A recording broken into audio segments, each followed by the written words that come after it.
everyone. We are going to show 3 parts to one lesson, and it's because there are additional ways and steps on how to fully subtract fractions by renaming. So what does that mean we're renaming? So just like you give something a different name, we're going to change a fraction so that we are able to subtract the fractions, because as you can see in our example, and I'll scoot a little bit more forward, our current fraction is 4 2/6 minus 4/6. Well, the denominators are the same, so that's good.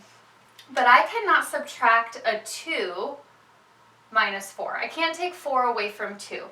So we're going to show you how you can redo 2/6 into a different fraction so that I can go ahead and subtract. Again, this is part 1. There are 2 other lessons that go with this that explain additional ways to do it. Alright, so what does it mean when I want to rename this? What if I got 4 2/6 and I changed it into a 3 but kept the 6 as the denominator but just was able to go higher or more down the number line? So let me show what that means. So our denominators are 6, and I'm going to start with 3 over here because I'm going to show you how this works. So I'm going to start with 3. The next one would be 3 1/6. Then we would have 3 2/6, 3 3/6, 3 4/6, 3 5/6, and then what would come next? It would be 3 6/6. Now what we would normally do is we would say that's the same thing as 4, right? But I don't want to change it to a 4, because when I changed it to a 4, my 4 2/6 was too small. So I'm actually going to keep it in the 3's and just get higher with my fraction in my numerator. So what will come next would be 3 7/6, then 3 8/6, 3 9/6, 3 10/6, 3 11/6, and I could go on and on. So what I did is once we got to the whole number 4, I kept it as a 3 and continued my numerator past 6. I went to 7, 8, 9. My denominator stayed the same.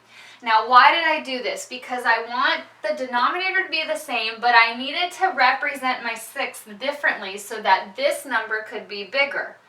Where would 4 2/6 have gone on this number line?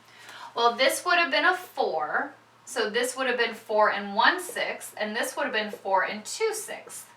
So 4 2/6 is the same thing as 3 8/6. You see how we did that? Because we did it on the number line. So that tells me that I can change this to a 3 8/6 minus 4/6. Now that I have a bigger numerator over here, I can go ahead and subtract. So I'll bring my denominator over. 3 minus 0 wholes is 3, and my numerator is 8 minus 4, which is 4.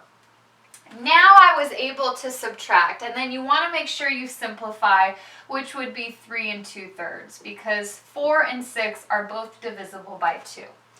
So there is an example, again, that is part 1 of just how we rename a fraction using equivalent fractions that have a different numerator and whole numbers so that we are able to subtract. We had to do that because our numerator was too small that I was using to subtract.